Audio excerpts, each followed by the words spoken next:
Kabayan, tumawag sa akin yung OFW, nagtatanong, sino daw yung promotor ng fake news laban kay Senator Risa Hontiveros?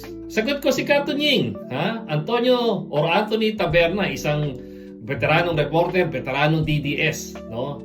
Ito na po ang kwento. Ito yung endorser ng Stronghold Insurance Company. Insurer yan ng mga diskayas. Na numero unong nagnanakaw through their ghost projects sa mga flood control projects. Ang isa sa director niyan si Edna Marcoleta, asawa ni Senator Marcoleta na dating Blue Ribbon Committee head na siyang nag-aaktong abogado ng mga diskayas.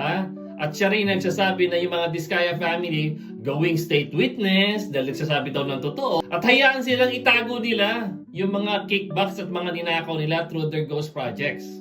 So connected that sa mga kaibigan, no? Taberna, Edna Marcoleta bilang dating head ng Blue Ribbon Committee na nagpo-protect sa mga Discayas family. Samahan mo na yan ng lahat ng DDS, magkakonekta yan with Escudero, with Villanueva, with Jinggoy, with all other DDS, no? Ito po yung mga taong essentially involved sa lahat ng mga scams na galit kay Risa Hontiveros. At yun po ang dahilan kung bakit promotor sila ng fake news.